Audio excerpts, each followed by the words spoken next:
Hola, ¿qué tal? Buenos días a todos. Muchas gracias por su presencia en el Congreso. Gracias por la invitación también a los organizadores del Congreso.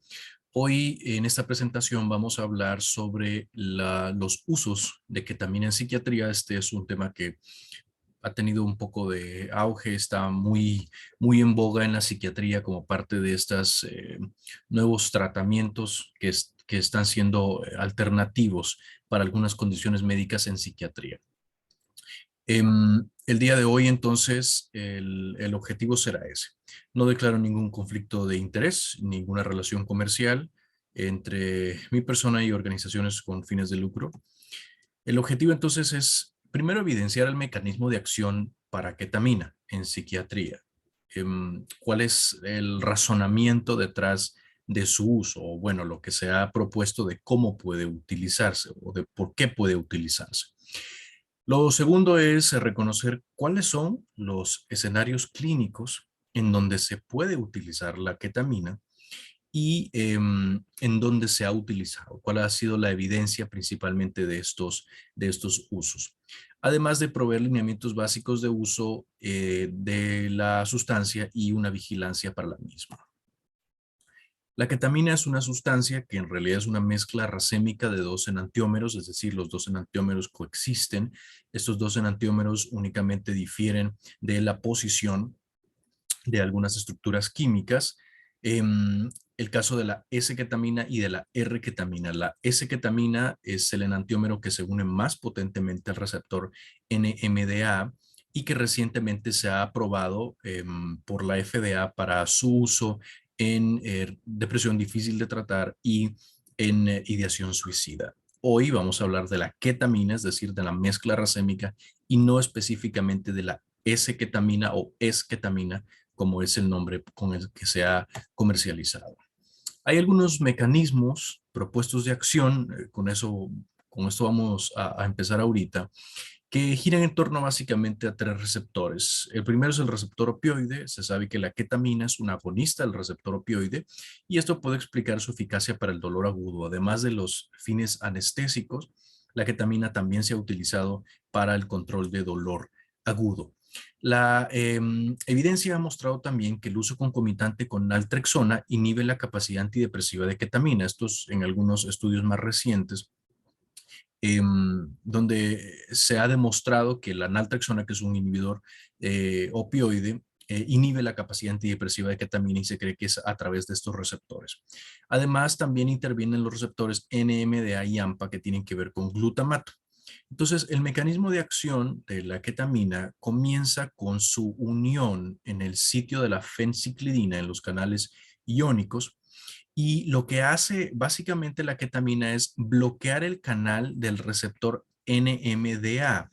Entonces, lo que hace, voy a poner aquí el puntero, lo que hace básicamente es el receptor está bloqueado en la interneurona. Esta es una neurona de glutamato, esta es otra neurona de glutamato y esta es una neurona intermedia que se llama interneurona GABA.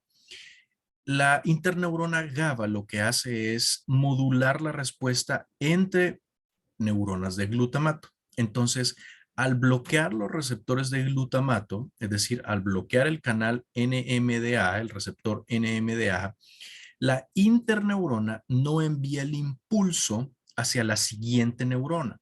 Entonces, la interneurona no inhibe a la siguiente neurona de glutamato. Entonces, esto lo que hace es que libera más glutamato, algo que sea un fenómeno que se ha mencionado downstream o aguas abajo en la cascada pues de acción y entonces esta neurona libera más glutamato.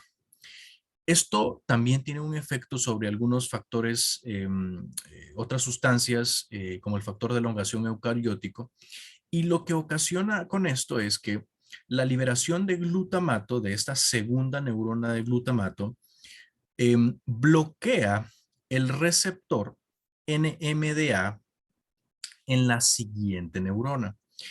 Y esta acción del glutamato es más potente en el receptor AMPA. Entonces, el receptor AMPA activa otra serie de sustancias como la quinasa regulada extracelularmente o ERK y la proteína quinasa B o AKT.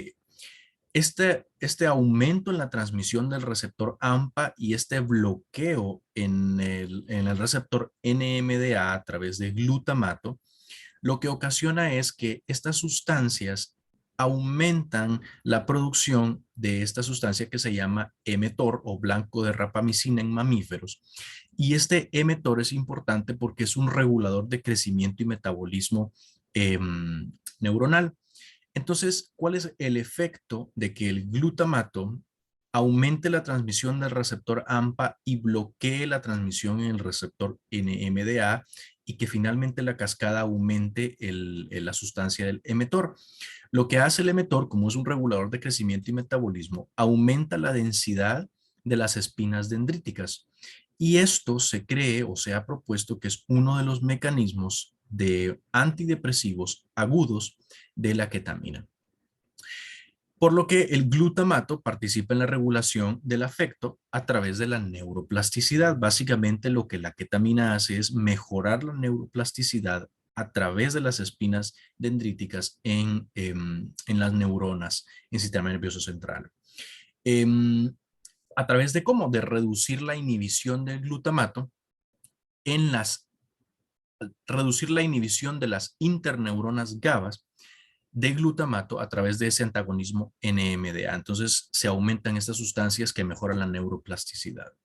Esto también se ha demostrado en estudios de imagen donde la ketamina puede mejorar la depresión, activando también algunos sitios muy específicos en la corteza, como activación de la corteza cingulada anterior, que ha sido muy relacionada con depresión, y aumenta la conectividad entre la ínsula y una red en sistema nervioso central que se ha ido identificando a través de resonancia magnética funcional y de estudios funcionales que se ha llamado Default Mode Network. Esta Default Mode Network también se ha asociado con depresión y es básicamente una red que siempre está activa cuando no estamos haciendo una tarea específica. Es como que es cuando el cerebro está en ralenti, cuando está solo funcionando, como si fuera una computadora solo funcionando con procesos en el fondo, procesos secundarios.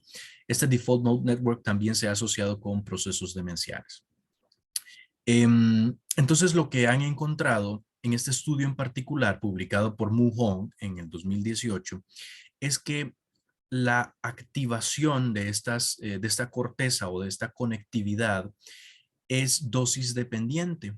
Y aquí lo que encontraron es que infusiones de ketamina de 0.5 miligramos por kilo, que ha sido la más estándar, tienen unidades de valoración estándar, o sea, activación a través de estos estudios de imagen, una mayor activación, o sea, unidades de valoración estándar más altos que cuando se utilizaba una dosis más pequeña de ketamina, es decir, 0.2 miligramos por kilogramo de peso, en donde en el área motora suplementaria y en la corteza cingulada dorsal anterior, que también se han asociado con procesos de depresión. Entonces, no solo es la hipótesis de cómo puede funcionar la ketamina en el sistema nervioso central, sino también en estudios de imagen se ha demostrado que áreas que están relacionadas con depresión se activan más con infusiones de ketamina y que esto es dosis dependiente.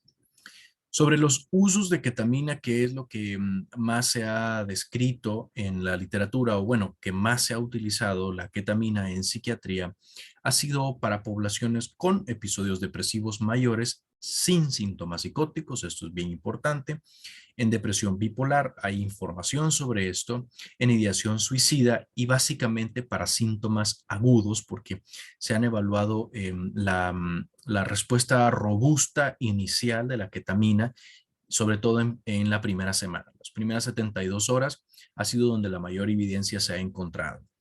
Algunos otros también hay información publicada en trastorno obsesivo compulsivo y en trastorno por uso de alcohol, que esto lo veremos más adelante. ¿Cómo inicia todo esto de la ketamina? Este es de los primeros reportes, si no el primer reporte de uso de ketamina en pacientes deprimidos. Berman, a inicios de los 2000, publica un pequeño, muy pequeño ensayo clínico con 7 participantes con depresión mayor que completaron 2 días de prueba de tratamiento IV con ketamina a 0.5 miligramos por kilo, y este ha sido, digamos, un parteaguas en el uso de la ketamina, y esta dosis es la que ha sido más estandarizada posteriormente. Entonces, estos esta dosis de ketamina se comparó con la aplicación de un placebo de solución salina en condiciones aleatorias en doble ciego. Y hablaremos un poquito más de este doble ciego más adelante. Pero lo que ellos encontraron, ellos miden de forma basal y posteriormente los síntomas depresivos a través de la escala de depresión de Hamilton, y lo que observan es una respuesta muy significativa en aquellos pacientes que recibieron ketamina, una reducción de 14.6 puntos en la escala, con una desviación estándar de 10 puntos, versus 0.6 puntos en la escala para solución salina, es decir, para el comparador, para el placebo. Entonces, esta respuesta se iba haciendo mucho más pronunciada a medida pasaba el tiempo y estadísticamente significativa. O sea, una respuesta realmente impresionante de la ketamina. Eso fue de lo primero que se habló con el uso de la ketamina. Después empezó a tener un rol en el manejo de la ideación suicida y de la conducta suicida. Esto está publicado por Turecki, es una revisión en una revista de la editorial de Nature, donde habla de las intervenciones para ideación suicida y la conducta suicida, que es quizá de las cosas que son más emergentes en la psiquiatría. Tener disponibles tratamientos o intervenciones que ayuden a mejorar o a quitar la conducta suicida y la ideación suicida es algo que tiene mucho interés. Por supuesto, hay intervenciones que son psicosociales más a largo plazo, o intervenciones breves incluso, pero también los medicamentos o los fármacos han tenido un rol aquí. Y dentro de estos, el litio, que ha sido uno de los más descritos, la clozapina, sobre todo en pacientes con ideación suicida y con esquizofrenia, y aquí se menciona también la ketamina. Obviamente la ketamina como ketamina es un uso fuera de etiqueta, es un uso off-label. Ahora la esketamina tiene aprobación por la FDA para depresión difícil de tratar y para ideación suicida. Pero bueno, la ketamina ha tenido una trayectoria un poco más larga para uso en ideación suicida, como se evidencia en esta revisión. ¿Qué tenemos que saber sobre la aplicación? Hay algunos componentes necesarios en la evaluación previo a la aplicación de la ketamina en estos escenarios clínicos, es decir, en pacientes deprimidos, en pacientes con ideación suicida. Lo más importante es hacer una evaluación del diagnóstico integral actual y evaluación también de los antecedentes psiquiátricos. ¿Por qué evaluación del diagnóstico integral? Primero, recordando que la depresión es una enfermedad muy heterogénea, que hay muchos fenotipos de depresión, y que la depresión, los síntomas de depresión o la tristeza puede ser transdiagnósticos, es decir, la tristeza o los síntomas de depresión se pueden presentar en diferentes trastornos o diferentes diagnósticos, así categorizados. Entonces, el diagnóstico integral es muy importante, sobre todo en la parte de la personalidad, porque ya veremos que los trastornos de personalidad pueden ser contraindicaciones relativas, para algunos es una contraindicación completa para el uso de la ketamina, sobre todo aquellos del clúster B, específicamente el trastorno límite de la personalidad. Y la evaluación de la historia de uso de sustancias o trastornos psicóticos por la preocupación que existe en cuanto al abuso de la ketamina y en los trastornos psicóticos, porque la ketamina se ha asociado con una mayor incidencia de síntomas psicóticos. Entonces, también tienden a ser contraindicaciones relativas. Es importante que estos componentes de evaluación también incluyan una evaluación sintomática en línea base, esto para tener mediciones pre y post para una comparación posterior, no solo desde el punto de vista académico, sino también desde el punto de vista clínico. Es importante mantener una organización en esto y una evidencia de cómo está funcionando la ketamina. Entonces, esto es algo que se sugiere. Evaluaciones sintomáticas, línea base y posteriores. Una evaluación por sistemas para identificar factores de riesgo, que lo vamos a mencionar un poco más adelante. Esto tiene que evaluarse de manera integral, un examen físico para evaluar signos vitales, etcétera. Tamizaje de laboratorio también, incluido un tamizaje toxicológico que está un poco en relación con la historia de uso de sustancias para descartar uso de sustancias de manera reciente. Una revisión cuidadosa de los antecedentes médicos psiquiátricos y de los no psiquiátricos. Esto tenemos que utilizar también información de terceros y pues para esto la corroboración con la familia. Y muy importante, un proceso de consentimiento informado donde se pueda discutir los riesgos y beneficios, reconocer que la evidencia es limitada, que ha habido una mayor publicación sobre el beneficio que puede tener ketamina, pero que sigue siendo limitada. No hay ensayos clínicos grandes, fase 3 para ketamina por cuestiones económicas, probablemente nunca hayan estos ensayos clínicos, es decir, no va a haber una organización probablemente que vaya a financiar esto. Em, Sobre todo porque ahora el enantiómero esketamina ya está aprobado y que su uso es totalmente fuera de etiqueta, es decir, off-label, y que se está presentando como una alternativa cuando han fallado otros tratamientos o cuando la situación es urgente. Entonces, estos son básicamente parte de los componentes de la evaluación. ¿Qué es lo que se hace cuando ya estamos en el procedimiento? Es decir, antes de la administración de la ketamina. Primero, confirmar la evaluación preprocedimiento, que es lo que hablamos en la diapositiva anterior, y el consentimiento informado. O sea, ya en el momento, ya en el sitio donde se va a aplicar, donde se va a administrar la ketamina. Evaluar los signos vitales basales es muy importante, la presión arterial, frecuencia cardíaca y saturación de oxígeno, porque si existen alteraciones en los signos vitales, primero se tiene que estabilizar el paciente. Hay que incorporar un tiempo para confirmar el nombre del paciente y la dosificación correcta. Esto es muy importante, es parte de las buenas de las prácticas de administración de intervenciones que involucran fármacos o que involucran intervenciones como toma de muestras y demás. Entonces, confirmar qué es el paciente, el nombre del paciente y qué es la dosis correcta del medicamento. Durante el procedimiento se evalúa el estado fisiológico y mental del paciente. ¿Cuáles son las cosas que se evalúan? La evaluación respiratoria y cardiovascular, que se tiene que haber un monitoreo constante, el nivel de alerta del paciente, porque si está demasiado sedado es un criterio para detener la infusión. Tener criterios claros de detención de la infusión, cuándo voy a detener la infusión, cuándo es un riesgo, cuándo tengo que dilatar, en qué momentos tengo que detener por completo y cuándo tengo que hacer intervenciones adicionales, por ejemplo, en casos de agitación o cuadros psicóticos. Y tener un plan claro para manejo cardiovascular y para manejo conductual durante la infusión, por ejemplo, si hay necesidad de utilizar soporte vital avanzado, un ACLS, y manejo conductual con antipsicóticos si hubiera una necesidad de un cuadro psicótico franco o un síndrome de agitación severo que ocurre durante la infusión para proteger al paciente.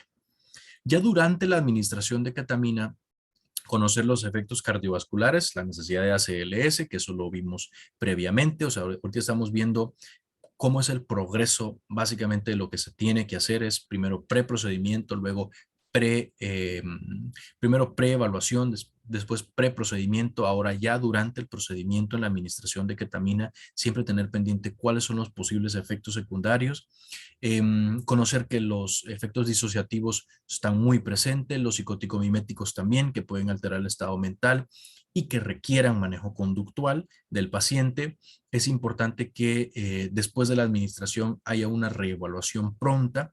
Me refiero a los minutos posteriores y las horas posteriores, y que debe hacerse esto, la administración de ketamina, idealmente en un escenario hospitalario o con la disponibilidad de una respuesta rápida si se requiriera.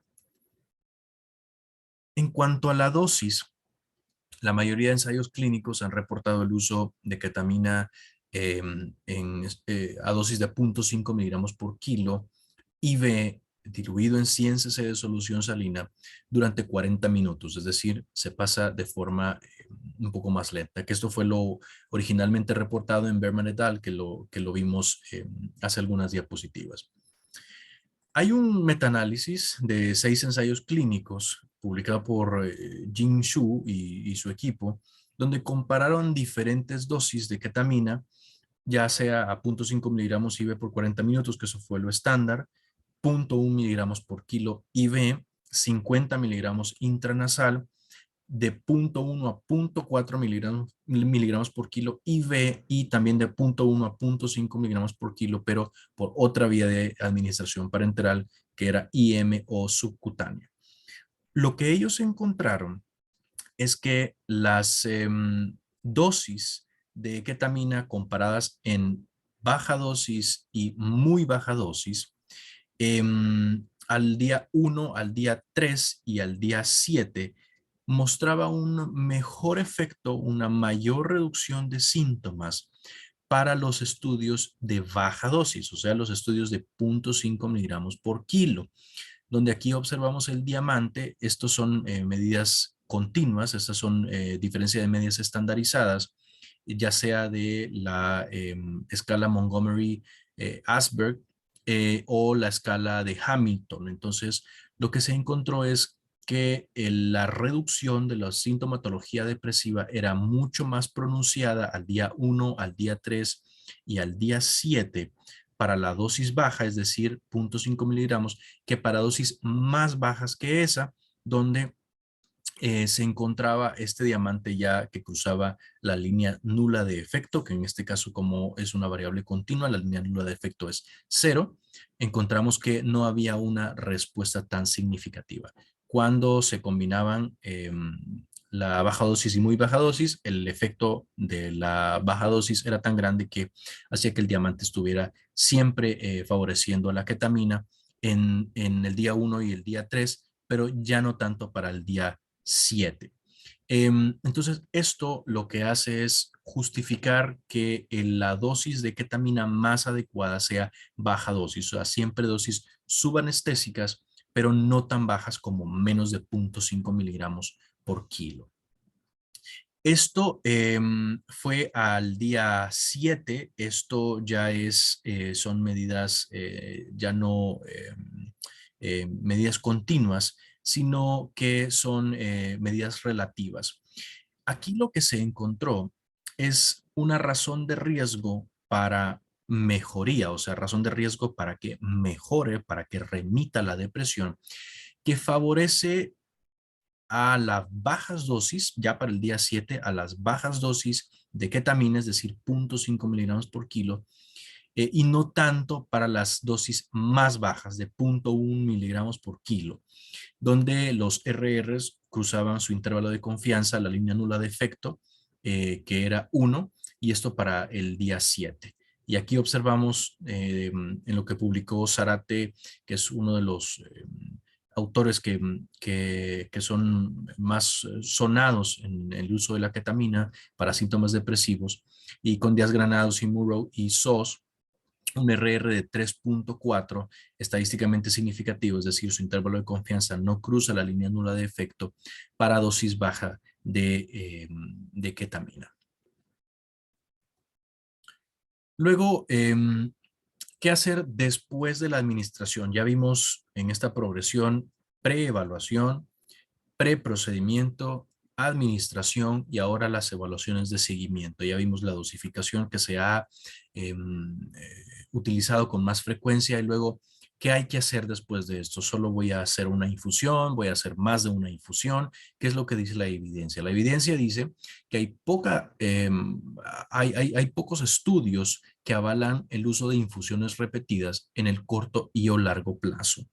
Y han empezado a salir también algunas dudas con respecto a la seguridad en cuanto al potencial de abuso, por eso se recomiendan tamizajes toxicológicos previos, en cuanto a las alteraciones cognitivas que pueden ocurrir con el uso de la ketamina y la incomodidad urinaria que también puede surgir con uso de ketamina en el largo plazo.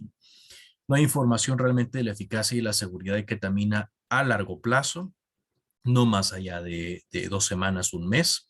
El beneficio relativo de la ketamina, por supuesto que se tiene que considerar en la toma de decisiones, riesgo-beneficio, es decir, la evidencia me dice que puede tener una respuesta muy robusta en el corto plazo y que esto puede traer un beneficio relativo para mejorar la ideación suicida del paciente, pero obviamente hay un riesgo en el sentido de que no hay información ya para largo plazo de qué puede suceder con estas administraciones de ketamina. Entonces, siempre utilizarlo con mucha cautela. El número y frecuencia de los tratamientos tiene que ser el mínimo necesario. Esto es algo que se menciona en una de las revisiones sobre uso de ketamina publicada por Sanacora. Lo mínimo necesario para alcanzar una respuesta clínica y que realmente no hay evidencia que apoye la práctica del uso frecuente de ketamina, es decir, de dosis de mantenimiento en el largo plazo, a lo largo de meses.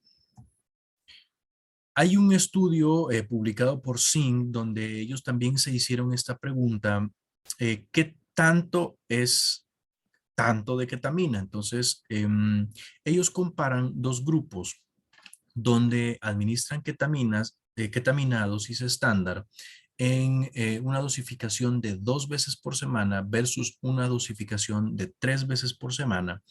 Y lo que ellos encuentran, este fue un ensayo clínico, participan 16 pacientes en el brazo de placebo, 18 pacientes en el brazo de ketamina, es decir, es un estudio controlado, y lo que ellos encuentran es que la reducción de ketamina, estas son diferencias de medias en ambos grupos, y medido por puntaje de la escala de depresión de Montgomery-Åsberg, y lo que ellos encuentran es que la reducción de la ketamina es comparable, de la reducción de los síntomas depresivos con ketamina, es comparable en los dos grupos, tanto los que se administró 2 veces por semana como el que se administró 3 veces por semana. Entonces, favoreciendo las mínimas dosis necesarias, es lo mismo dar 2 veces que 3 veces, por lo que se prefiere dar 2 veces por semana, ya que la respuesta sigue siendo muy buena en el corto plazo, el día 4, el día 8, día 11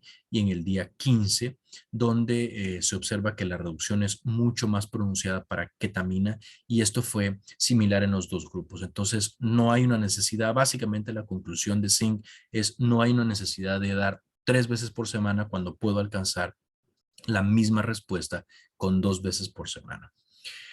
¿Cuáles son los efectos secundarios que se pueden encontrar con el uso de la ketamina? Usualmente son transitorios, pero pueden llegar a ser graves.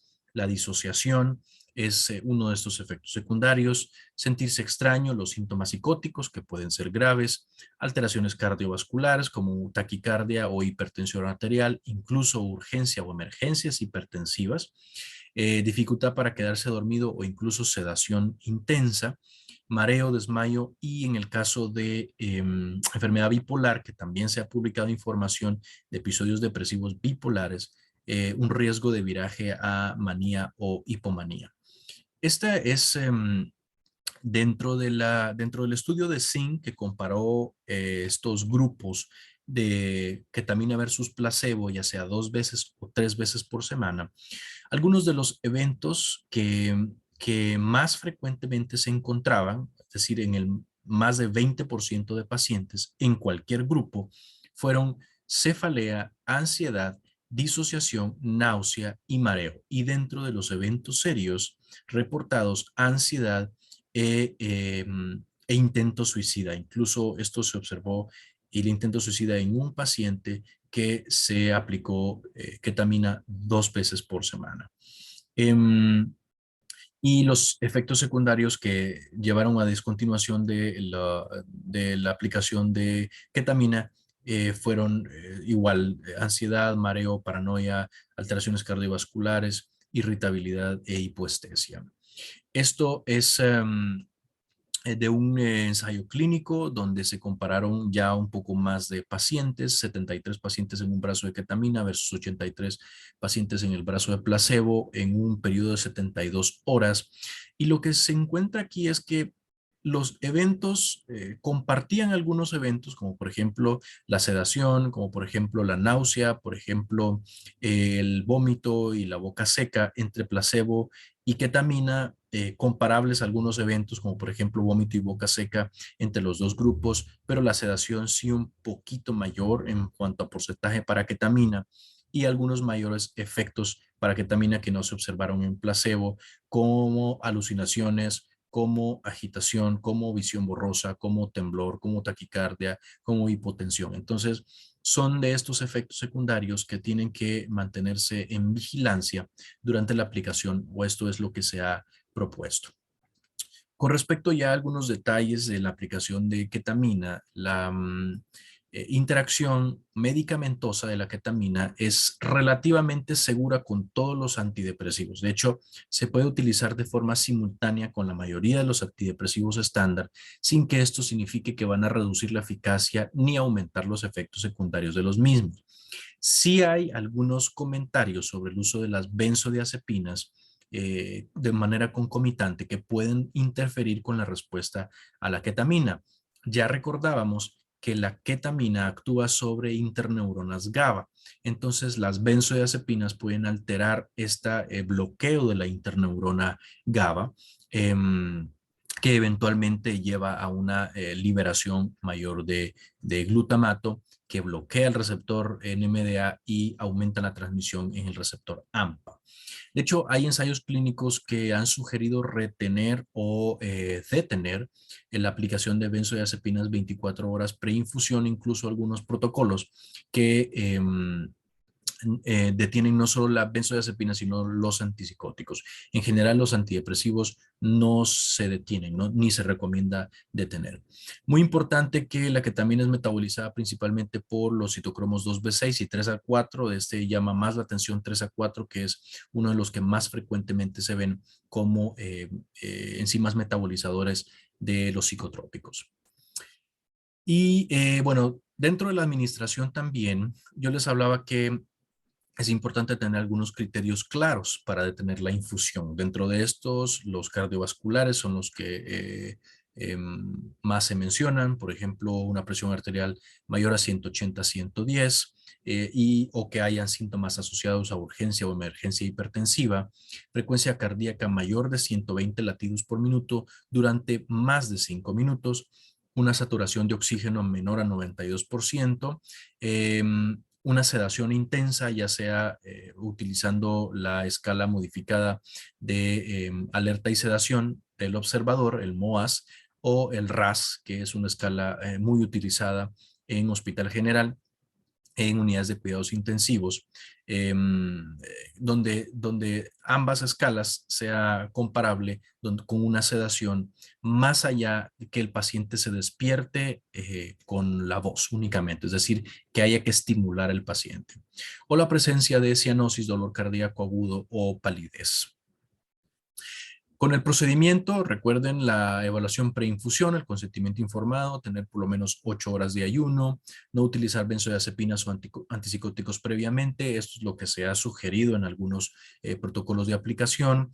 La dosis estándar, que es 0.5 miligramos por kilogramo IV en 100 cc de solución salina durante 40 minutos, haciendo una infusión lenta con un monitoreo cardíaco y de signos vitales en un área designada, idealmente con un anestesiólogo médico entrenado en soporte vital avanzado, un ACLS, haciendo un seguimiento clinimétrico, es decir, línea basal y postprocedimiento, y una vigilancia completa durante toda la infusión por efectos adversos y para la aplicación de estos criterios de detención que son muy claros y que vimos en la diapositiva previa. Ahora, con respecto a algunos usos de ketamina y la evidencia que acompaña estos usos de la ketamina, para depresión se ha publicado algunos estudios para el caso. Este es un metaanálisis de ensayos clínicos controlados con placebo, doblemente enmascarados. Este metaanálisis publicado por Yu Han lo que encontró fue 9 estudios de alta calidad que incluyen más o menos 368 pacientes, comparando la eficacia de la ketamina contra placebo. Lo que encuentran fue tasas de respuesta y remisión como principales resultados, utilizando para el metaanálisis un modelo de efectos aleatorios y un análisis por intención a tratar, que esto es incluir todos los pacientes que fueron aleatorizados y no solo los que terminaron el tratamiento. Esto da un poco de mejor calidad a la evidencia. No había una heterogeneidad significativa, lo cual llama la atención de que se haya utilizado un modelo de efectos aleatorios. Cuando no hay una heterogeneidad significativa, se prefiere un modelo de efectos fijos. Pero el modelo de efectos aleatorios lo que hace es que ensancha un poquito el intervalo de confianza. No mostró sesgo de publicación mediante la prueba de Edgar, que la prueba de Edgar es una regresión para ver si hay sesgo de publicación en los estudios incluidos. Lo que encuentran en cuanto a la respuesta a las 24 horas, más bien la remisión a las 24 horas, también se evaluó respuesta, pero este diagrama de bosque o forest plot es sobre remisión y remisión es sí o no. Y remitió a las 24 horas sí o no. Como es un fenómeno sí o no, es un fenómeno categórico, se reportan los ORs u odds ratios. Entonces, estos odds ratios lo que encuentran es que para la ketamina había una mayor respuesta, es decir, un odds ratio de 5.25 con un intervalo de confianza que no cruza la unidad, favoreciendo a la ketamina, es decir, la ketamina mejora o remite la depresión a las 24 horas. Esto es el mismo estudio, pero a los 3 días, a las 72 horas, y lo que se encuentra es un OR de 4.04 con intervalos de confianza que no cruzan la unidad, es decir, favorece a la ketamina a las 72 horas para remitir los síntomas de depresión. Y esto es para los 7 días con un OR de 4.60, con un intervalo de confianza que no cruza la unidad aquí en el diamante, en el forest plot, eh, que favorece siempre la ketamina. Entonces, la respuesta es, en estos ensayos clínicos publicados aquí en este metaanálisis, la respuesta es usar ketamina para síntomas depresivos mejora los síntomas depresivos de manera significativa comparado con placebo a las 24 horas, 72 horas y se mantiene hasta los 7 días de tratamiento según los estudios incluidos acá.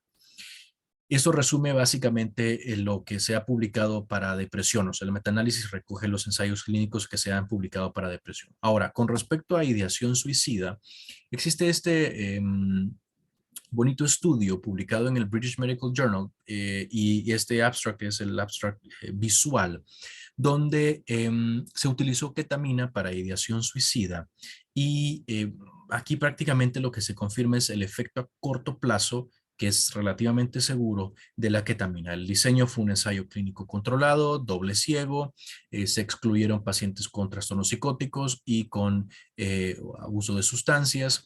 Se incluyen 156 adultos que fueron ingresados al hospital con ideas suicidas severas. Esto fue medido con la escala de Beck para ideación suicida. La mediana de los participantes de edad fue de 40, pero el rango iba de 18 a 76 años. La mayoría eran mujeres, 68%. Entonces, comparan el estudio, la intervención experimental, que es ketamina, dosis estándar, 0.5 miligramos por kilo, versus placebo. Los grupos estaban ligeramente desbalanceados. Y después de esta administración, lo que ellos encuentran es que la remisión fue alcanzada en el 63% de participantes con ketamina versus 31.6% de participantes con placebo. Esto lo que significa es un OR de 3.7, estadísticamente significativo, favoreciendo a la ketamina. O sea, hay una mayor asociación de remisión para ketamina versus placebo. Es importante aquí, yo creo, aclarar sobre la evidencia disponible en los ensayos clínicos, con respecto al comparador, al placebo. Algunos han utilizado midazolam, la mayoría ha utilizado solución salina y placebo. Esto es un problema porque el placebo tiende a no tener los mismos efectos em, de sedación como la ketamina. Entonces, puede ser que aunque no exista, aunque al paciente no se le esté diciendo este es el placebo o que al aplicador no se le esté diciendo este es el placebo, sencillamente con ver que la respuesta de la sedación no es tan intensa para placebo versus ketamina, el ciego se puede romper de alguna forma. Entonces, a eso se refieren cuando dicen que el comparador con placebo tiende a no ser el mejor comparador. No obstante, esto es lo que se ha encontrado en estos estudios. Pero algo muy interesante es que si se fijan aquí en esta parte visual, esta diferencia en cuanto a la remisión o la mejoría de síntomas fue variable en el tipo de diagnóstico, porque estos pacientes que se ingresaron tenían ya sea diagnóstico de enfermedad bipolar, de episodio depresivo mayor o trastorno depresivo mayor y otros trastornos. Para el trastorno bipolar, el OR fue de 14.1. La respuesta realmente fue muy significativa. Para el trastorno depresivo mayor, un OR de 1.3, pero no estadísticamente significativo. Allí muy marginal, 0.6, con respecto a estas eh, a este intervalo de confianza realmente es muy amplio y un OR que no era estadísticamente significativo para otros trastornos. Entonces, lo que estaba haciendo este OR de 3.7, lo que estaba jalando, digamos, el resultado, es el gran efecto que tuvo sobre el trastorno bipolar en mejorar ideación suicida. Esto nos puede dar alguna idea de cuál pueden ir siendo los usos o las aplicaciones de uso de ketamina en psiquiatría. Muy importante reconocer que en la semana 6 la remisión en el brazo de ketamina siempre se mantuvo alta, así como observamos acá, aunque ya no era significativa. Entonces, lo que nos está diciendo esto es que probablemente el rol de la ketamina sea para algunos casos en especial y únicamente de manera aguda y quizá no tanto un efecto a largo plazo o al cabo de semanas. Este es el mismo estudio de ketamina versus placebo, nada más que aquí es la remisión, la tasa de remisión suicida a lo largo del tiempo dentro de las 72 horas posteriores a la primera inyección.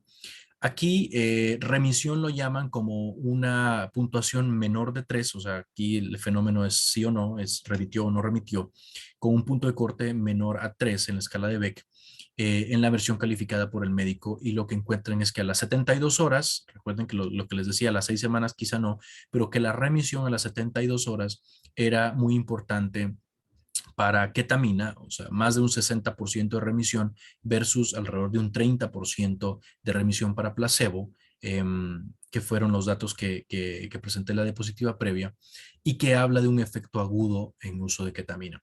Ahora, con respecto a la enfermedad bipolar, el episodio depresivo bipolar ha sido uno de los que se han incluido en los ensayos clínicos. Para este caso, Zárate publica un ensayo clínico controlado con placebo cruzado. Cruzado significa que a los pacientes les dan una intervención, a un grupo le dan una intervención y al otro grupo no le dan una intervención. Hay un periodo de lavado y después se cruzan las intervenciones para que todos los pacientes reciban la intervención después de un periodo de lavado. Eso tiene algunas ventajas estadísticas porque se aumenta la muestra y es como que hay el doble de sujetos.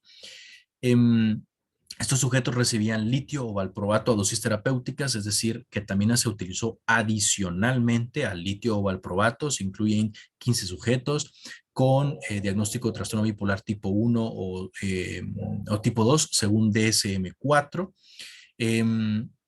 Dos grupos recibiendo infusión IV de ketamina versus placebo. Hubieron 2 semanas de lavado previo a cruzar la maniobra entre los grupos y el resultado principal fue la escala de Montgomery-Åsberg para depresión en los días 1 a 14 post-infusión. Y aquí es bien interesante y esto confirma un poco lo que hemos estado hablando con respecto al uso con respecto a la respuesta más bien aguda de la ketamina. Hacia los primeros 40 minutos y todavía hacia las 72 horas, el efecto de la ketamina sobre el puntaje o la respuesta, digamos, respuesta medida como reducción del 50% en el puntaje de la escala, fue más pronunciada para ketamina y todavía estadísticamente significativa para ketamina al día 3, lo que hemos visto previamente, pero ya hacia el día 7 no hay una diferencia estadística. De hecho, aquí los intervalos de confianza, estas líneas a lo largo de la medición puntual son los intervalos de confianza. Ya hacia el día 7 los intervalos de confianza se entrecruzan. Y ya no hay esta diferencia significativa, al menos estadística, en los episodios depresivos bipolares.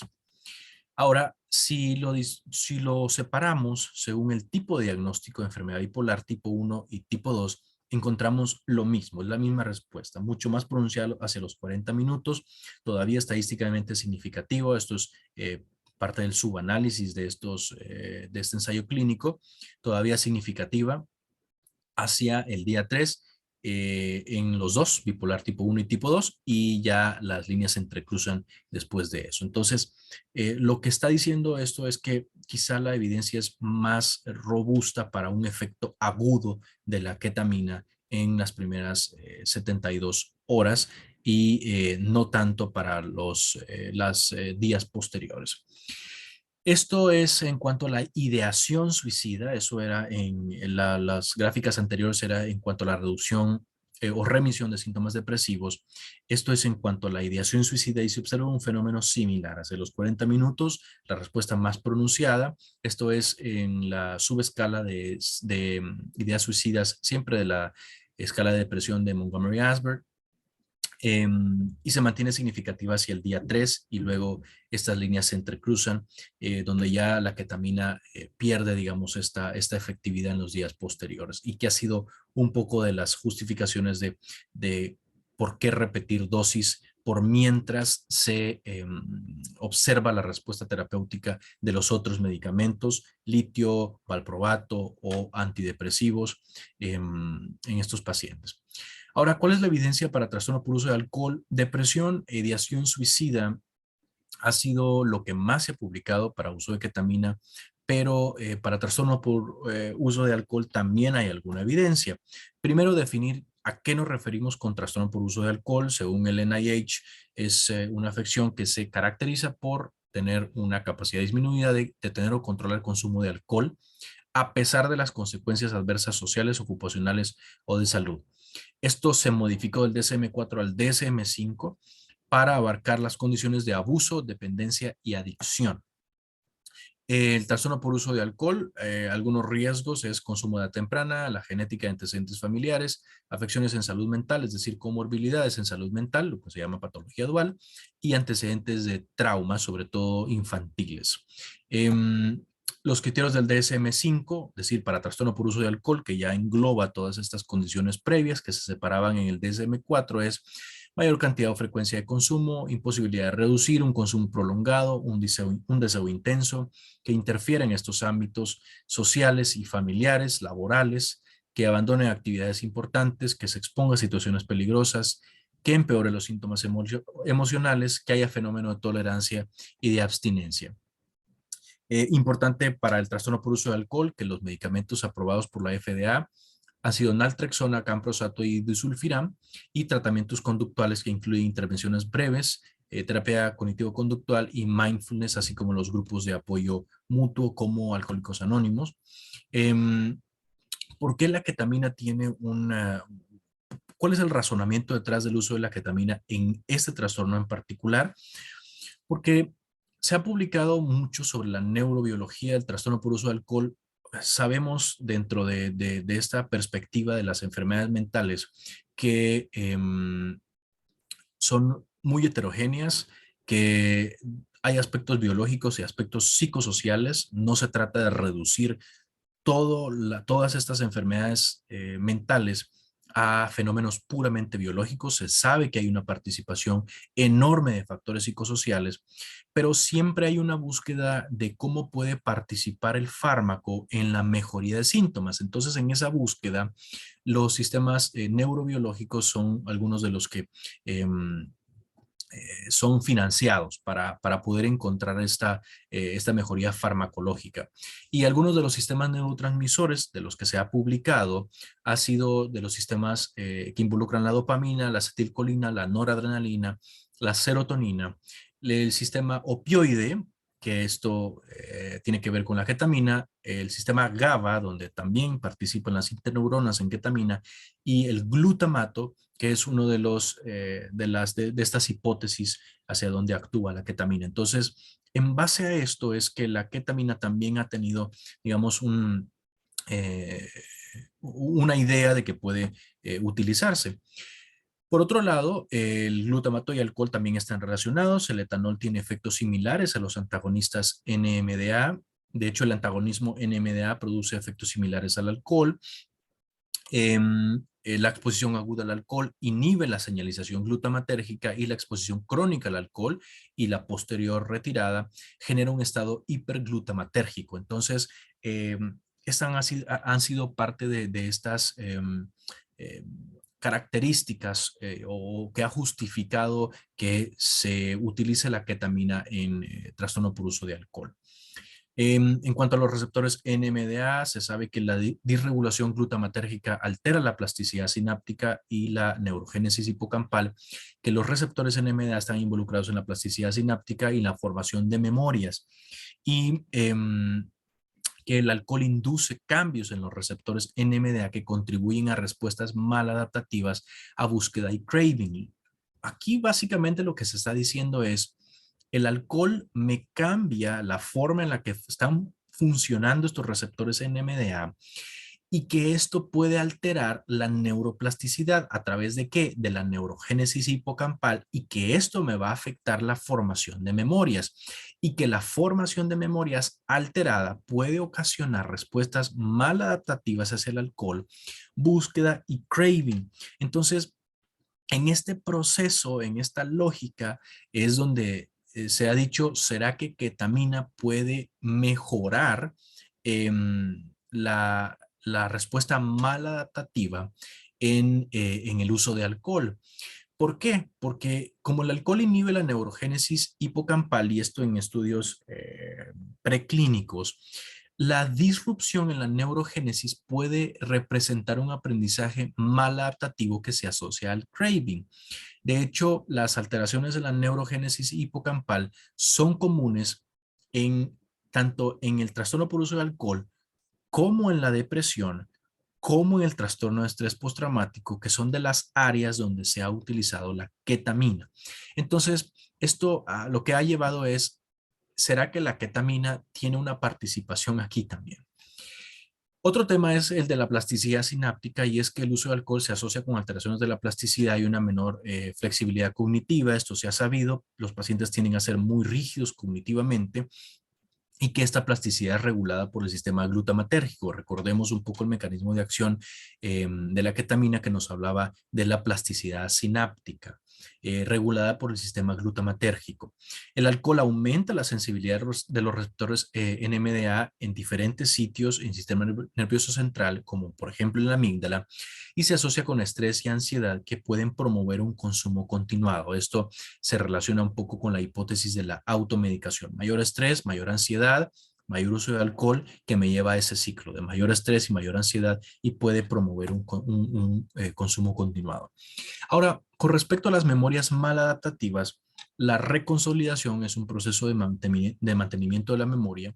Las memorias de largo plazo se pueden desestabilizar para poder capturar información nueva o actualizarla. Es decir, cuando vamos a registrar nueva información, hay un cambio en la arquitectura neurobiológica de las memorias, y a eso se llama un proceso de desestabilización.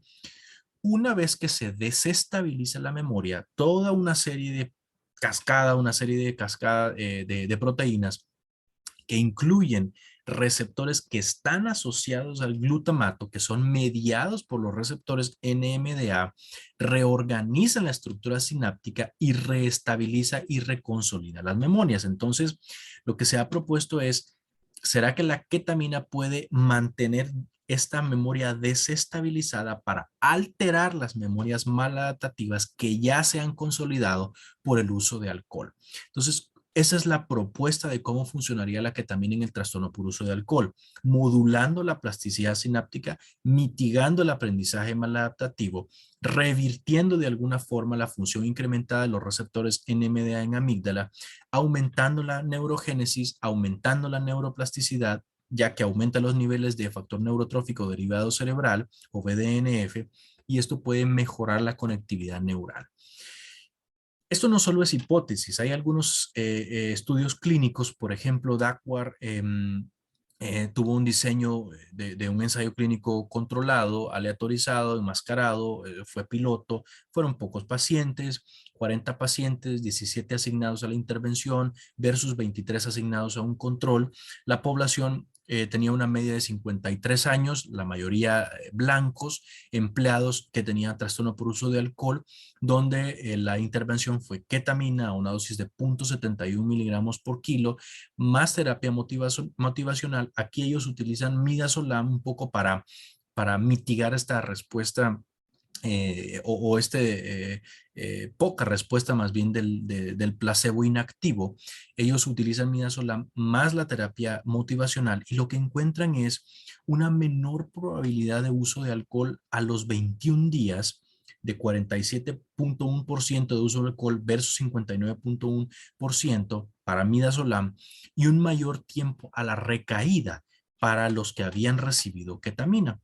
DAS, por otro lado, también reporta un ensayo clínico aleatorizado enmascarado solo para el paciente de 3 brazos y incluye 90 participantes donde eran más jóvenes, 27.5 años, la mayoría hombres, la mayoría consumidores pesados de alcohol con un audit mayor de 8, y estos 3 brazos eran una intervención que es ketamina con reactivación de memorias.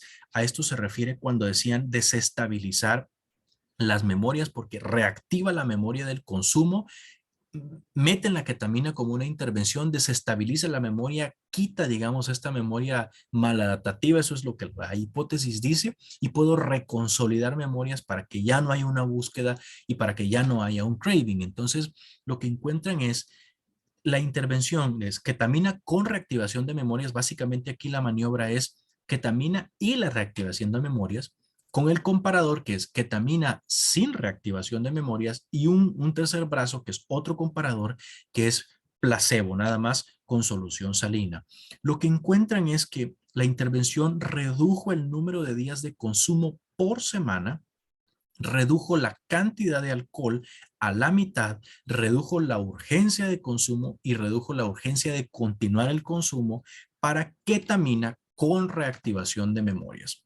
Entonces, con toda esta evidencia, en depresión, en ideación suicida, en trastorno bipolar, en trastorno por uso de alcohol, que son algunos de los escenarios clínicos, ¿cuál es ese beneficio clínico? O sea, ¿qué beneficio puede existir para la aplicación de ketamina? La ketamina ciertamente no es la panacea, es una intervención más ahora con el uso de psicodélicos y de otras sustancias que están empezando a tener también un poco de auge en la psiquiatría para encontrar mejores intervenciones más efectivas, sobre todo no para largo plazo, sino para efectos agudos. Sabemos dentro de esta heterogeneidad de las enfermedades mentales que hay factores psicosociales que el medicamento probablemente no o definitivamente no va a mejorar, y que necesitamos mejorar la desigualdad social, disminuir la pobreza y algunos otros efectos. Pero en términos farmacológicos, ¿qué beneficio pueden existir de estas intervenciones? Bueno, en cuanto a la ketamina, durante el tratamiento a corto plazo, la administración continua de antidepresivos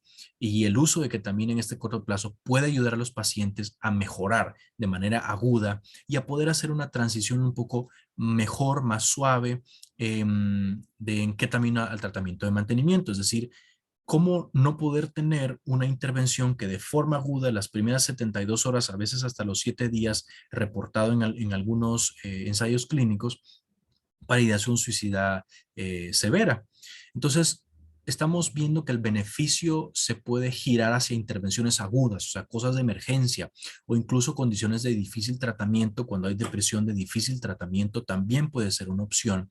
Y que el tratamiento concurrente con psicoterapia, como la terapia cognitivo-conductual o la terapia dialéctica conductual, que es fabulosa para ideación suicida, también pueden ayudar para la transición.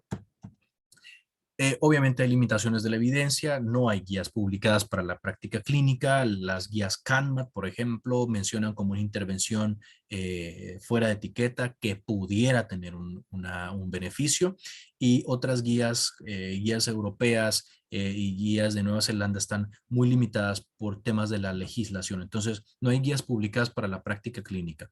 No hay recomendaciones describiendo el entrenamiento específico, ni la dosificación específica, ni protocolos. Los protocolos que se han diseñado son protocolos en escenarios académicos, en Estados Unidos, en México, para aplicación de ketamina. Aquí mismo en el país se ha aplicado ketamina, se aplica ketamina funcionando con protocolos que se nutren de esta evidencia que está disponible, pero que realmente no hay guías estándar. Sí hay consensos, digamos, avalados por la APA, que no avalan el uso de la ketamina, pero dicen, ok, si van a utilizar la ketamina, utilícenlo teniendo en consideración que hay que hacer una evaluación preprocedimiento, cuáles son los efectos adversos que hay que estar pendiente, información de ese tipo.